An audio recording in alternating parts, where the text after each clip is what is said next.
Muy buenas noches, chicos. Permítame presentarme. Mi nombre es Luis Felipe Vial. Yo soy abogado egresado de la Universidad de Lima. Cuento con una maestría en Derecho Empresarial por la misma casa de estudios.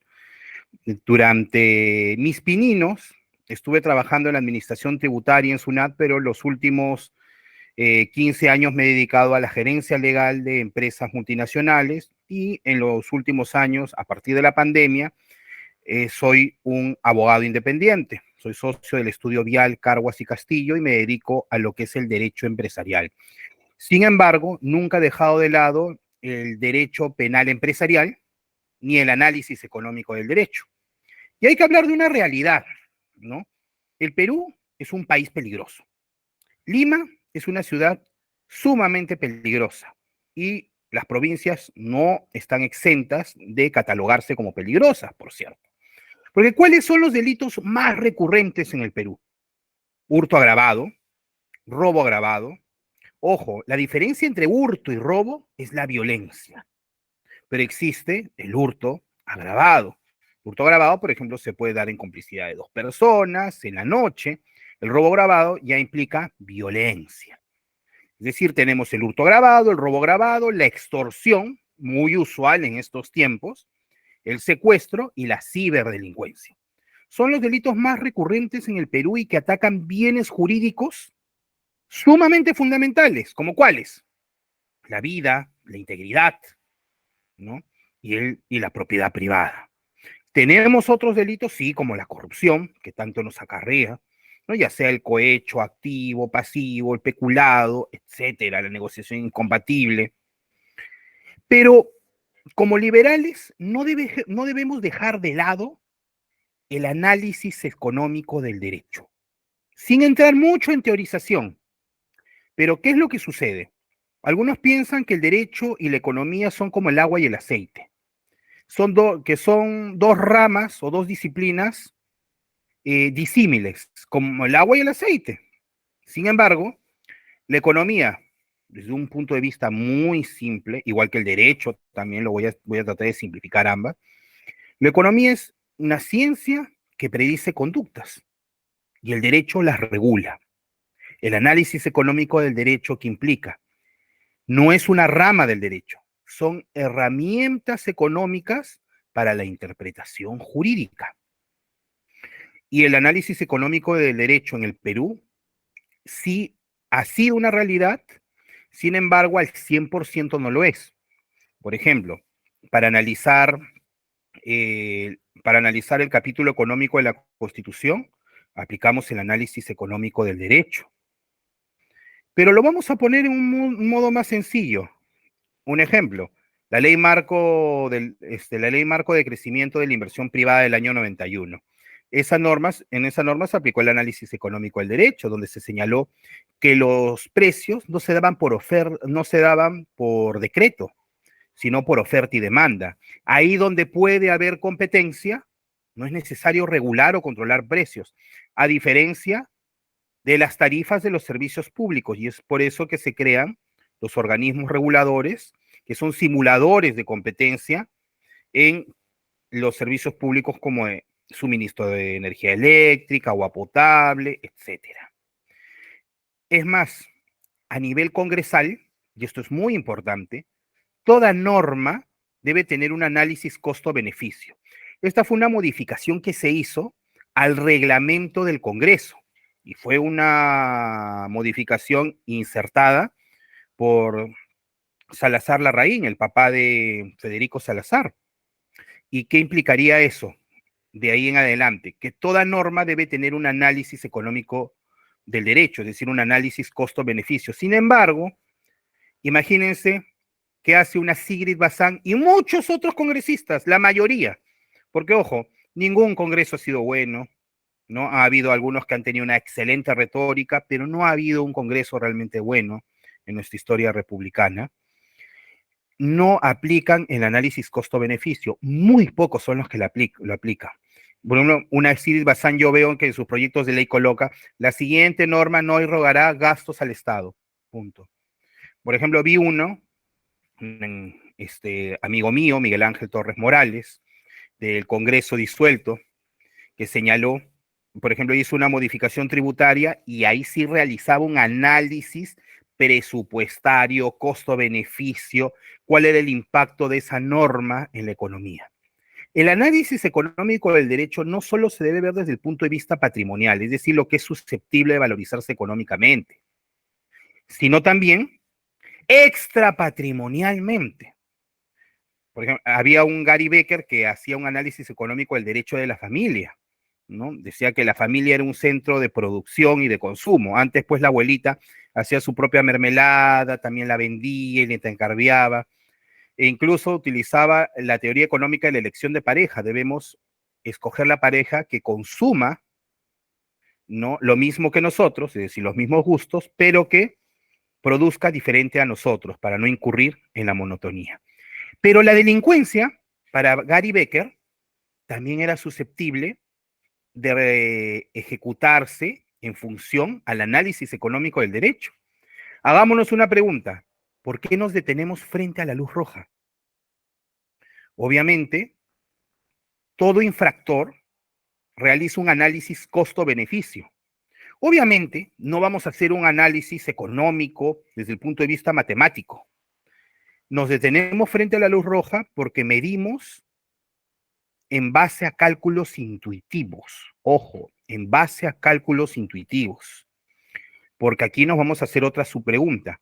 ¿Por qué la gente cruza la luz roja a la medianoche? Por una sencilla razón. La capacidad de detección en la medianoche es baja o nula, es mínima o nula, a comparación del mediodía, donde tenemos más tráfico, más tránsito vehicular. Obviamente eso acarrearía accidentes. Y dos, no tenemos presencia policial, ¿no?, en las noches. Es decir, la presencia policial es mínima o nula. Y es algo de lo que se van a dar ustedes cuenta cuando salgan ahí de algún tipo de lugar noctámbulo, ¿no? No van a encontrar muchos policías, salvo cuando salen de algún bar a unas cuantas cuadras para que les hagan el dosaje etílico, pero alrededor de Lima es muy fácil analizar ese factor. Entonces, ¿qué implica la capacidad de detección de las autoridades? Lo primero es la capacidad de las autoridades, policías, fiscales y jueces, para identificar y sancionar al delincuente. Recuerden muy bien, esa es una primera característica de la detección de las autoridades, es decir, la capacidad de los policías, fiscales y jueces para identificar y sancionar al delincuente. ¿Qué es lo que sucede en nuestra realidad? Muchos policías hacen un buen trabajo, ojo, los ternas, los encubiertos. Sabemos que hay corrupción en la policía, lo sabemos, pero algo de lo que no se habla, y ojo, no soy penalista, pero converso mucho con penalistas en general, y algo que me dicen es, oye, existen abogados, y me refiero a los azangareros, todo el día hacen lobbies con fiscales y jueces. Los sacan a tomar, los sacan a comer, les ponen mujeres, y a la hora de la hora, cuando tienen un cliente, ellos van, conversan y le dicen, oye, cámbiale la detención por comparecencia, ayúdame para que sea comparecencia, sácame cualquier hueco legal, es decir, sácale la vuelta a la norma y ayúdame. Mira que somos patas, mira que somos amigos. Lo segundo es la habilidad del delincuente para evadir a la justicia. Así los delincuentes buscan cometer infracciones penales sin dejar pruebas o evadiendo ser vistos por alguien. Es decir, existen delincuentes que en la medida de lo posible saben cómo evadir la justicia, ya sea para lavado de activos, como también los mismos delincuentes venezolanos, ¿no? Y discúlpeme, pero hay que decirlo con sus letras. O sea, no es que sea xenófobo, no todos entran a robar, ojo, no todos entran a delinquir, pero ellos vienen de un país donde solo el 20% de los crímenes son resueltos. Y aquí también están tratando de implementar esa característica. ¿Por qué? Porque tenemos dejadez también de la policía de por medio que no quiere realizar investigaciones. ¿no? Los fiscales mucho menos, y los jueces, lamentablemente, están subsumidos en la delincuencia de la terrible corrupción. Valgan verdades. Entonces, el delincuente también tiene habilidad para evadir la justicia. Contrata abogados que están también metidos en este tipo de lobbies. Es algo letal. Pero también hay que tener en consideración algo. Si ustedes abren un código penal que lo pueden descargar en Google en cualquier momento, van a encontrar el artículo 9 en números romanos, ojo. ¿Qué nos dice ese artículo 9? Y esto es objeto de crítica. Nos dice que la pena tiene una función preventiva, protectora y resocializadora. Preventiva, protectora y resocializadora. Y que las medidas de seguridad persiguen fines de curación, tutela y rehabilitación. Es decir, el fin de la pena no es el castigo, sino la readaptación del reo a la sociedad. Eso es lo que nos dice el artículo 9 del Código Penal. Y en función a eso encontramos diversos beneficios penitenciarios. Y esos beneficios penitenciarios son muy oscuros dentro del Instituto Nacional Penitenciario. ¿Cómo sabemos que si realmente se han portado bien? Yo les cuento una anécdota. Yo durante muchos años he estado trabajando en el sector juegos de máquinas tragamonedas. Es más, es una subespecialización que tengo en juegos de azar y apuestas. Es un mundo relativamente complejo. Y había un tipo que hace muchos años sí se podía hacer. Por ejemplo, utilizaban una regla, ya que estoy utilizando un cortapapel, una regla con un imán. Lo metían a la máquina varias veces y validaba la máquina. Pues caían las fichas, llegaban a la caja y cobraban las fichas. Y a ese tipo, a la tercera, lo detectaron, llamaron a la policía, se lo llevaron a la comisaría y tenía el video, porque todo está grabado en el circuito cerrado de televisión, y el tipo se fue al penal de Piedras Gordas. Yo dije, bueno, ya es la tercera denuncia que tiene, en esta ocasión hay un medio probatorio fehaciente, y luego a los 5 meses me llega la notificación y me señalan que por buena conducta salía. Y vuelve a ser y es un reincidente. ¿Por qué razón? A los 3 meses vuelve a hacer lo mismo, ¿no? Y en banda todavía. Nuevamente a prisión y al año vuelve a salir por buena conducta. Y el tipo era un matón, ¿ah? Yo tuve que mudarme de casa porque incluso me amenazó. Sabía la placa de mi carro, sabía dónde vivía y era una banda criminal. Entonces, démonos cuenta de ese artículo 9. Pensándolo bien, ese artículo debe ser modificado. Porque si vamos a tener esa ideologización muy sociológica, ¿no? De prevenir, proteger y resocializar con este tipo de prisiones que tenemos, porque si ustedes visitan un penal, van a ver, por ejemplo, si van al de Lurigancho, Lurigancho es una desgracia. Y hay una inscripción que nunca me voy a olvidar. En Lurigancho no se castiga el delito, sino la pobreza.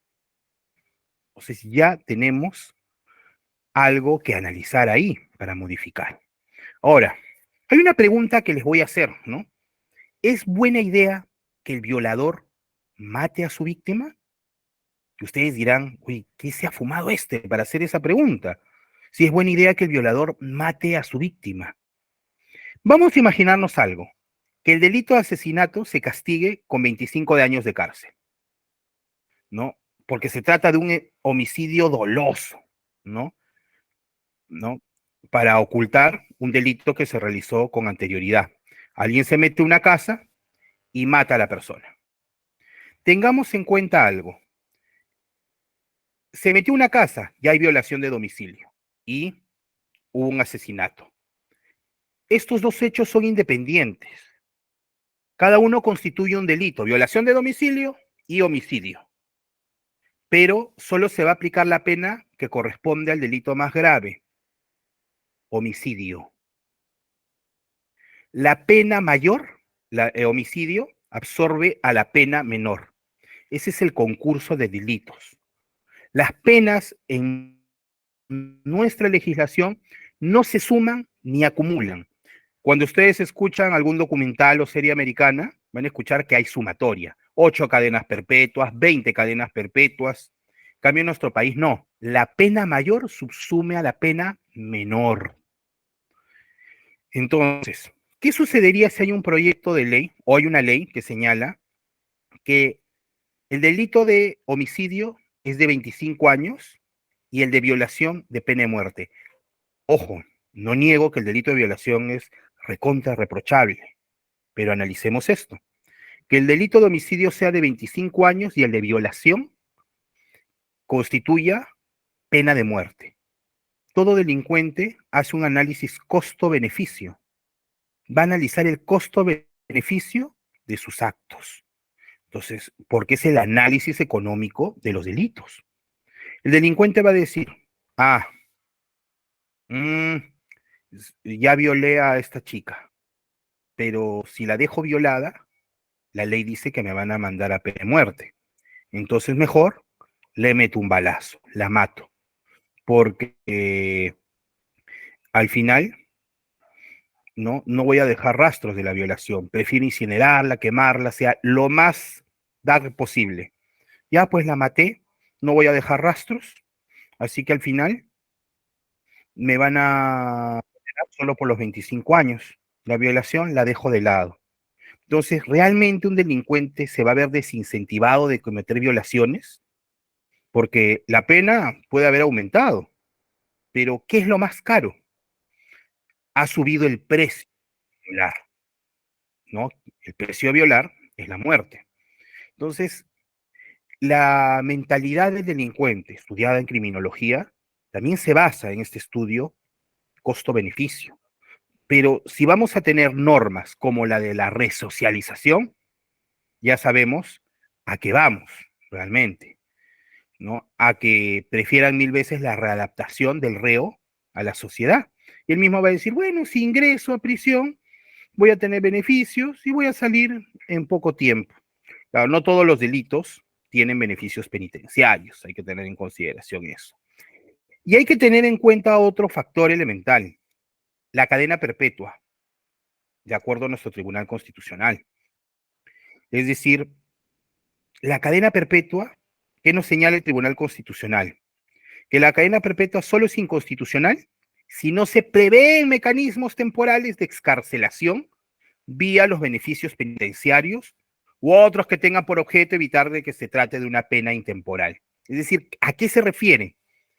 Que incluso cada 35 años el juez debe hacer una revisión. En la práctica, la cadena perpetua no existe. Si ustedes verifican, ¿qué delincuente tiene más de 35 años? Todavía no lo vemos en la práctica. Y si llegase a los 35 años, el Tribunal Constitucional, ¿a qué está obligando? A que el Poder Judicial haga una revisión del caso en sí, ¿no? Entonces, realmente no es una cadena perpetua. Pero, ¿de dónde proviene todo esto, señores? Hay que analizar históricamente ciertos casos. Ojo, un caso peruano y el otro caso es de El Salvador. Ya saben a quién me refiero. En el caso peruano, Alberto Fujimori. Nadie analiza el contexto, no quiero ser aprista, del espacio-tiempo histórico, pero voy a utilizar parte de esa doctrina, del espacio-tiempo histórico. Año 1990, los que peinamos canas aquí. La situación terrorista era destructiva, era desoladora. Todos los días en el noticiero comíamos muertos, en las mañanas desayunábamos muertos. Ver a los muertos en los noticieros era algo normalizado. Veíamos hasta partes mutiladas de cuerpos. No me voy a olvidar el día del atentado de Tarata. Fue un remesón impresionante. Coche bombas, asesinatos a diestra y siniestra en los micros, pueblos tomados por Sendero Luminoso, secuestros por parte del movimiento revolucionario Tupac Amaru, MRTA, que por cierto tratan de tildarlo como guerrilla, cuando en realidad era un grupo terrorista. Recordemos el secuestro de la residencia del embajador del Japón. No nos olvidemos de la matanza a los Ashánicas por parte de Sendero Luminoso y etcétera. La ciudad de Lima estaba sitiada, ¿no? Unos meses más y yo creo que probablemente la iban a tomar, porque eran asesinos despiadados. Alberto Fujimori, 5 de abril de 1992, autogolpe. Desde ahí comenzó a legislar mediante decretos leyes, no lo confundan con decretos legislativos, decretos leyes. Son normas dictadas en un gobierno de facto. ¿Fujimori fue un dictador, no hay que negarlo. Decretos leyes. Y muchos de estos decretos leyes, parafraseando a Deng Xiaoping, no importa si el gato es blanco o negro, lo importante es que caza ratones. Estos decretos leyes sí generaron resultados óptimos. La ley de arrepentimiento, la ley de los jueces sin rostro, distorsionaban la voz, ponían una máscara a los jueces. Un amigo mío, abogado, ¿no? No voy a decir su nombre, porque era un juez sin rostro, era pues recontra voluminoso. Y cuando llegaban los mismos senderistas, ahí está el juez fulano de tal, el juez fulano de tal, lo reconocían pese a que estaba con una capucha y luego le distorsionaban la voz, ¿no? Detrás de un vidrio. Eran procesos judiciales sumarios, eran procesos dictados en una corte militar, ¿no? Pero ¿qué sucedió? Entró Valentín Paniagua y ahí su ministro de Justicia, Diego García Sayá, lo que hizo fue aplicar la normatividad de derechos humanos, es decir, aplicó a rajatabla la Convención Internacional de Derechos Humanos. La Convención Internacional de Derechos Humanos es un tratado, ¿ya? Es una norma supranacional. ¿Y eso qué ha implicado? Que tengamos organismos externos, entes externos. No confundamos la Corte con la Comisión. O sea, la Comisión es un órgano de la OEA,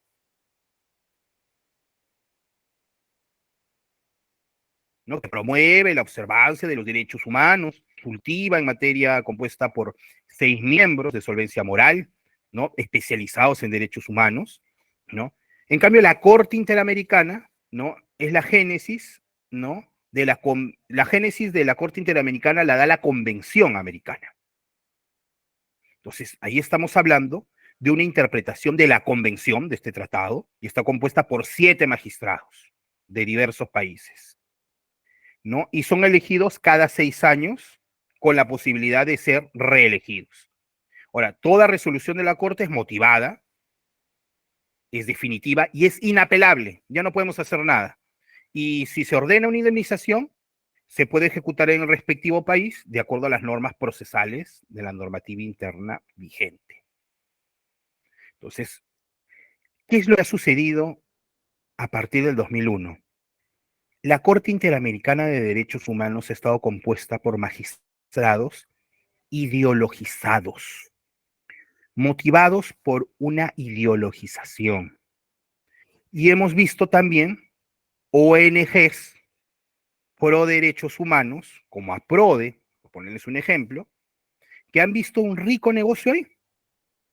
Claro, más me conviene demandar al Estado peruano a favor de un terrorista porque el Estado peruano tiene buenas arcas. Entonces, ahí voy a poder cobrar un porcentaje de la indemnización, porque todo lo ven en función a negocios. Por algo, los miembros de la Corte son caviarones y los miembros, los que componen estas ONGs, también son caviarones. Les gusta vivir muy bien. Y ojo, vivir bien es la aspiración de todos, ¿no? Bueno, o la mayoría. Pero vemos cuál es este negociado. La gran pregunta es, ¿podemos denunciar la Convención Interamericana, para retirarnos de la Corte, señores, debemos denunciar la Convención Interamericana de Derechos Humanos. El artículo 78 de la Convención Interamericana de Derechos Humanos nos lo permite. Es decir, salida jurídica sí existe, sí existe. Lo que falta es voluntad política, porque los estados partes pueden denunciar la convención después de 5 años de haber sido suscrita, pero tiene que haber un preaviso de 1 año, ¿no? Entonces el secretario de la organización debe informar a las partes que un país está denunciando la Convención Interamericana de Derechos Humanos. Ahora, esa denuncia, obviamente, va a tener todavía un efecto hasta que realmente el Perú salga. Si, por ejemplo, en este momento yo he demandado al Estado peruano, pero todavía no se hace efectiva la denuncia, bueno, mala suerte, si hay una indemnización a mi favor, como el tratado todavía no está denunciado, me favorece a mí. Una vez que se haya denunciado y el Perú salga de esa convención, ahí ya no se van a aplicar los efectos correspondientes. Ahora, yo justamente ya hace 2 años que voy redactando un libro, espero que este año se pueda publicar. Uno de los capítulos trata acerca de esta temática. Y Estados Unidos, por ejemplo, por ponerles un caso, no es parte de la Corte Interamericana de Derechos Humanos. Y hay un juez, bueno, ya falleció este juez, Anthony Scalia. Él se oponía a que el derecho internacional influenciara en la normativa interna. Porque este juez Scalia, y acá lo tengo, voy a poner, bueno, no lo puedo compartir, pero acá tengo justamente un artículo muy interesante de él. Y Scalia siempre se zurraba en la normatividad internacional. Y es más, ¿qué decía él? El derecho emana de la voluntad de los pueblos. Los instrumentos internacionales no emanan de la voluntad de los pueblos, por lo que no constituyen parte del derecho vigente, a consecuencia de lo cual correspondería que los parlamentos nacionales, en ejercicio de la voluntad popular, decidan qué parte de los instrumentos internacionales rige para sus nacionales. ¿Qué quiere decir eso? ¿No? Que para el juez Scalia, los derechos humanos tienen una influencia ideologizada e influyen mucho en la normatividad interna cuando esta normatividad internacional no proviene de la voluntad de los pueblos. Yo estoy a favor de denunciar la convención, retirarnos de esa corte definitivamente. ¿Por qué razón? Porque el Perú ya está tocando fondo. Y lo mismo sucedió con Bukele. Bukele se ha zurrado, ¿no? Con las organizaciones de derechos humanos, con la Corte, con la Comisión. Pero en una situación tan extrema como la que se vivía en El Salvador, no queda otra opción. Y yo estoy muy a favor de la privatización de las cárceles. Muchos dirán, oiga, ustedes están locos. No, usted está loco. Mantener un preso conlleva de 10 a 25 soles diarios. Y eso proviene de nuestros tributos. Eso proviene de nuestros tributos. Porque el todo no viene de la nada. O sea, obviamente proviene de nuestros tributos. Y es algo que quiero enfatizar enormemente. Ahora, la privatización de las cárceles es un tema que he ido estudiando y es muy controvertida. Es muy, muy controvertida porque muchos opinan que es inconstitucional, ¿no? Es, pero ¿qué conllevaría una privatización carcelaria? O sea, eh, implicaría, y ojo, muchos países han privatizado sus prisiones. O sea, no es algo negativo. O sea, uno de los aspectos más importantes de la privatización es el factor económico, es el ánimo de lucro. O sea, los estados pueden ahorrar dinero mediante la privatización de los establecimientos privados y los costos de mantenimiento de la prisión, ¿no? Porque el costo de alimentación de un interno en Perú es de $3 americanos, es decir, más o menos 10 soles diarios, ¿no? Ahora, la empresa privada cuenta con un sistema de contabilidad, estándares más altos de servicio, eficiencia y solución administrativa, ¿no?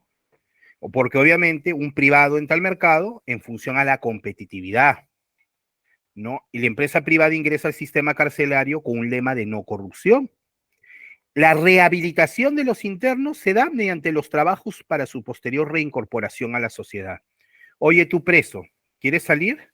Bueno, tú vas a entrar como en El Salvador, con un calzoncillo, ¿no? Con un boxer.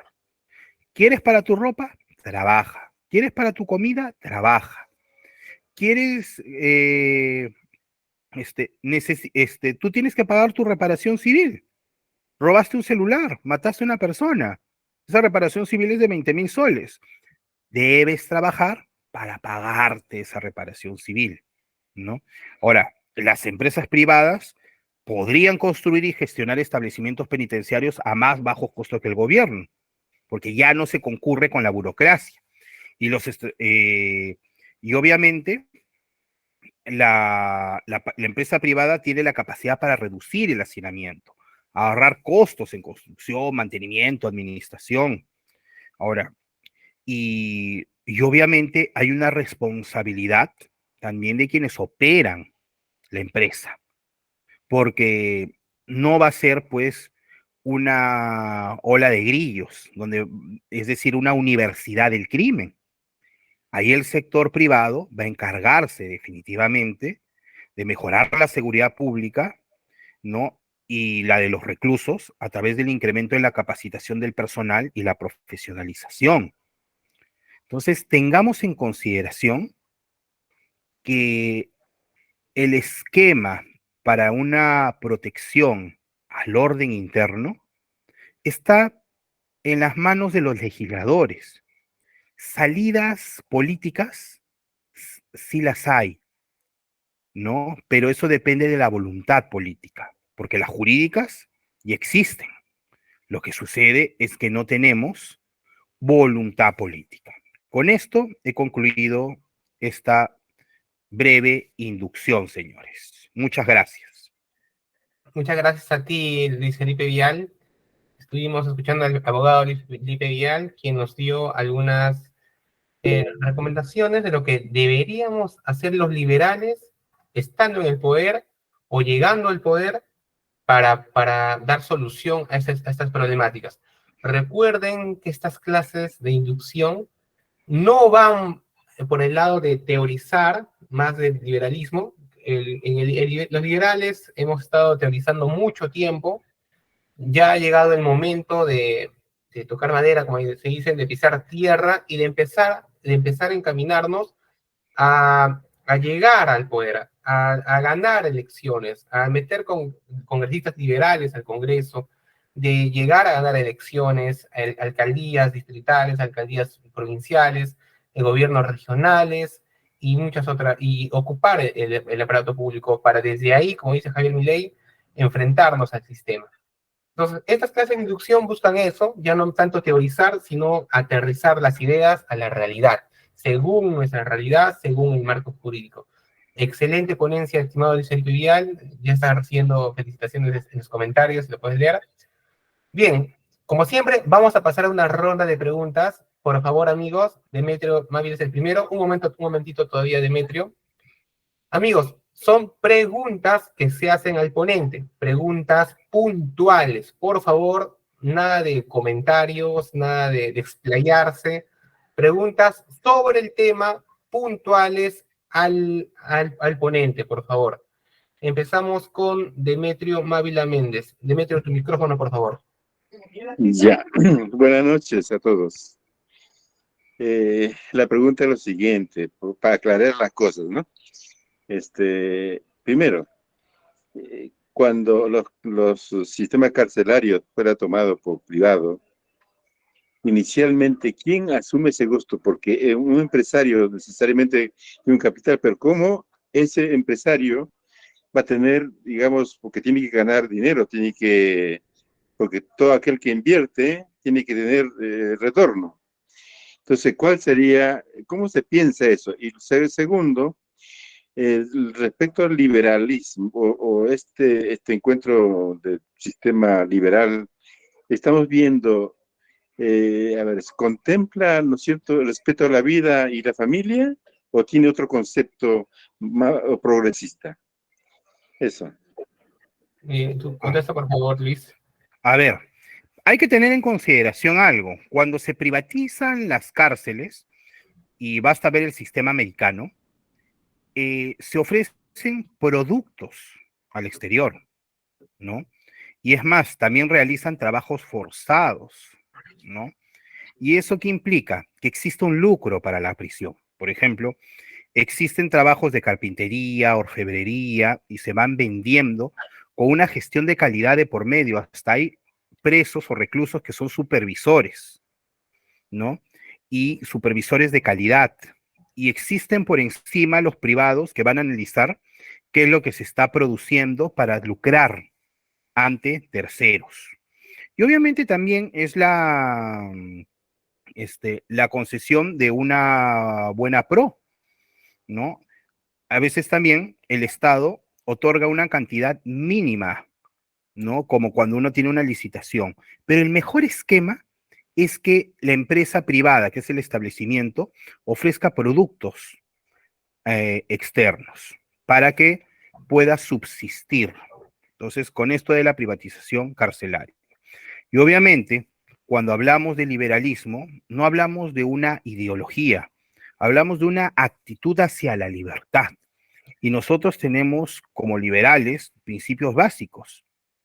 La defensa de la vida, la protección de la vida como bien jurídico principal, la libertad y la propiedad privada.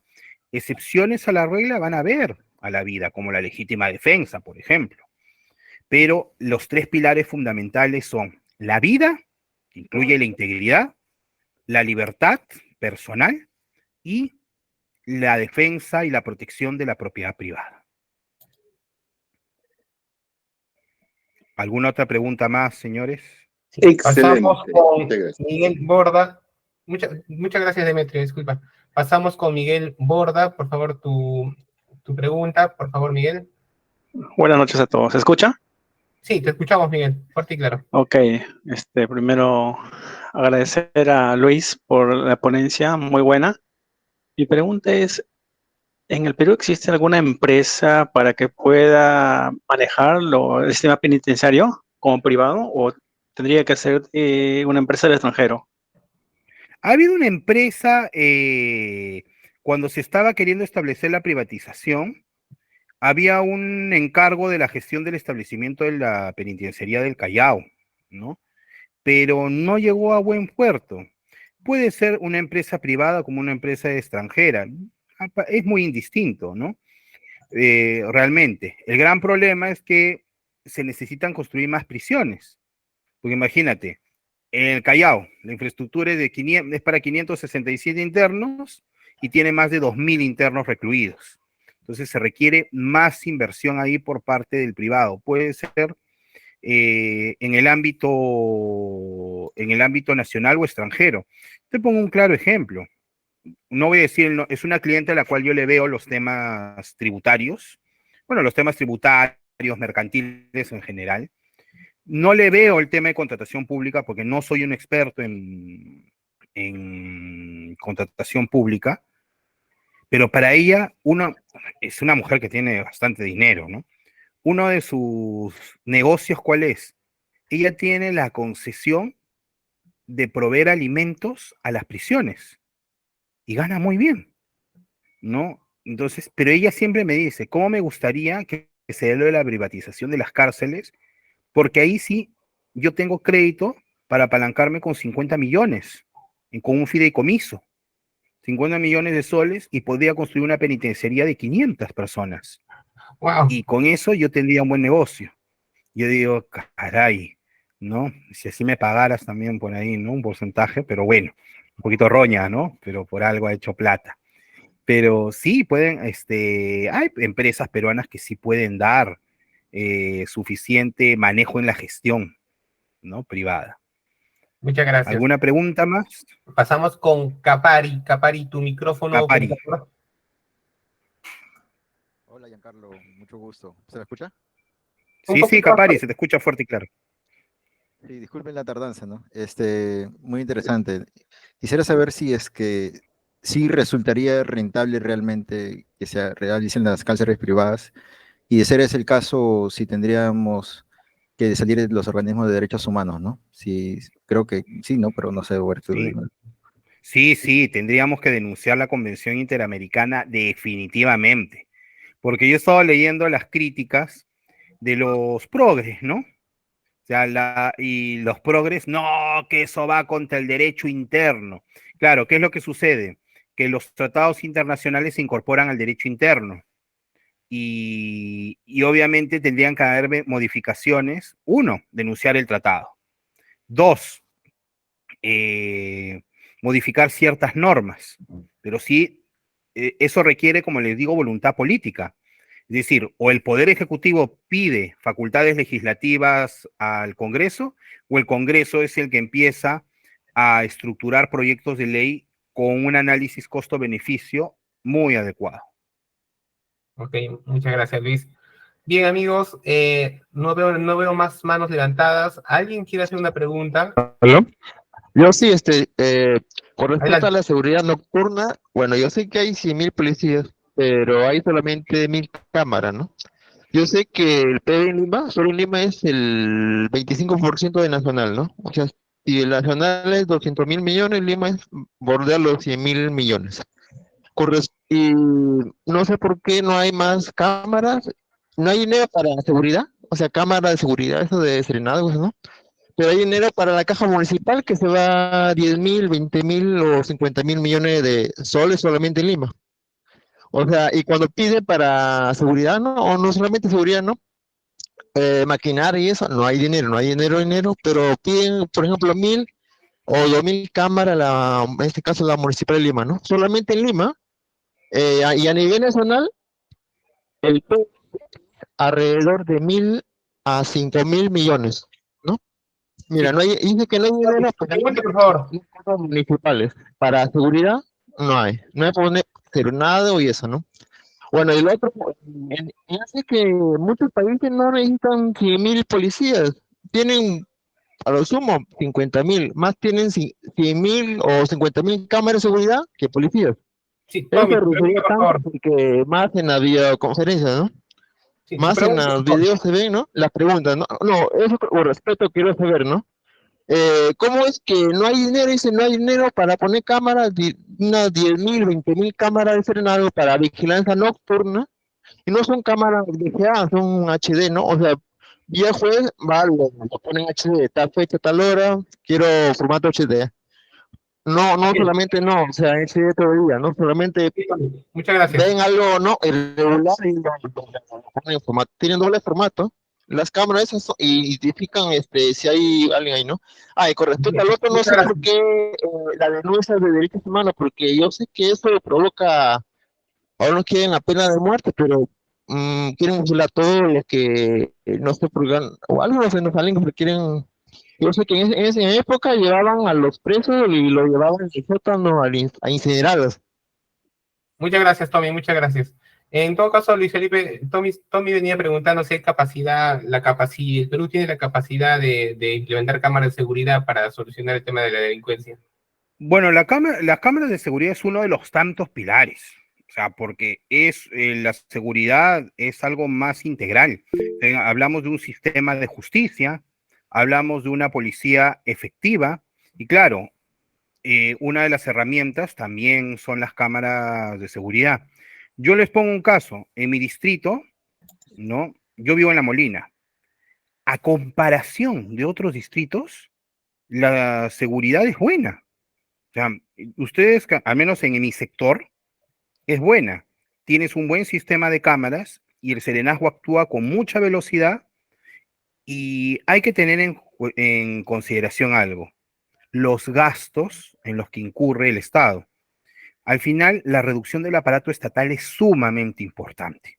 Si no tenemos una reducción del aparato estatal y estamos pensando en crear más ministerios y estamos pensando en contratar más burócratas, nos va a costar más caro, ¿no? Y uno de los pilares del liberalismo es la paz. tanto la paz interna como la paz externa. Por otro lado, en cuanto a la pena de muerte, yo soy un detractor de la pena de muerte. Con sistemas de justicia tan precarios como los que se tienen en Hispanoamérica, ¿ya? La pena de muerte puede arribar a algo tan drástico como lo irreversible. Es decir, prefiero 1000 veces una cadena perpetua que sea revisable a una pena de muerte que sea irreversible. Es decir, es un sistema judicial podrido y primitivo el que tenemos, porque la gran verdad es que es primitivo en comparación a otros sistemas de justicia. No puede ser posible que en este momento tenga procesos que en la práctica deberían durar 8 meses, pero que los tengo ya años, 1 año y medio o 2 años, y procesos más sencillos, ¿no? Entonces, tengamos en cuenta eso. Listo.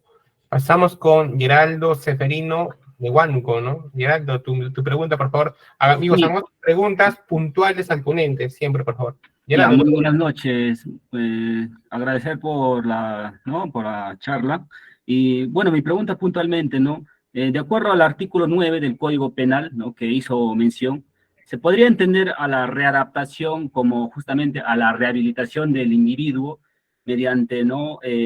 Asistencia psicológica y psiquiátrica y también con el cumplimiento total de la pena, ¿no? Y no solamente con la reducción de la pena, porque entiendo que sí, el ser humano tiene que cumplir con su pena total, pero también no entiendo que también no es que metamos a la persona, ¿no? A la cárcel y que nos despreocupemos, ¿no? Porque tarde o temprano va a tener que salir nuevamente de la sociedad y reinsertarse. Entonces, mi pregunta es, ¿se puede entender a la readaptación con el cumplimiento total, pero con el tratamiento psiquiátrico del individuo y no solamente como la forma de reducirle la pena? Esa era mi consulta, ¿no?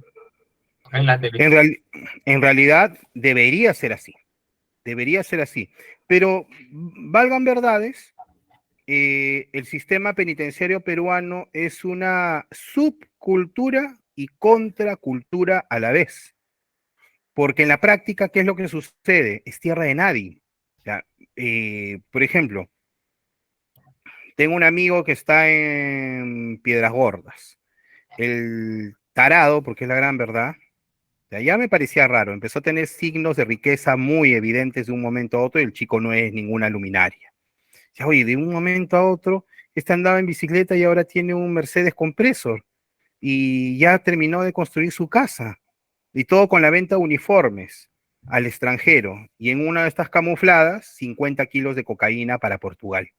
Lo agarraron y es un chico, pues, al que conozco, un muchachón, pues, o sea, es chiquillo, en verdad. Y lo voy a visitar y él me contaba, pues, que tienen el sistema de taitas también. O sea, cada pabellón tiene un taita, el jefe del pabellón. Y yo no me puedo pelear con el del otro pabellón sin pedirle permiso a mi taita, y mi taita habla con el taita del otro pabellón. O sea, dense cuenta de cómo están manejadas las prisiones. En Lurigancho, ¿qué va a ser, pues, un sistema de readaptación a la sociedad? Es la universidad del crimen.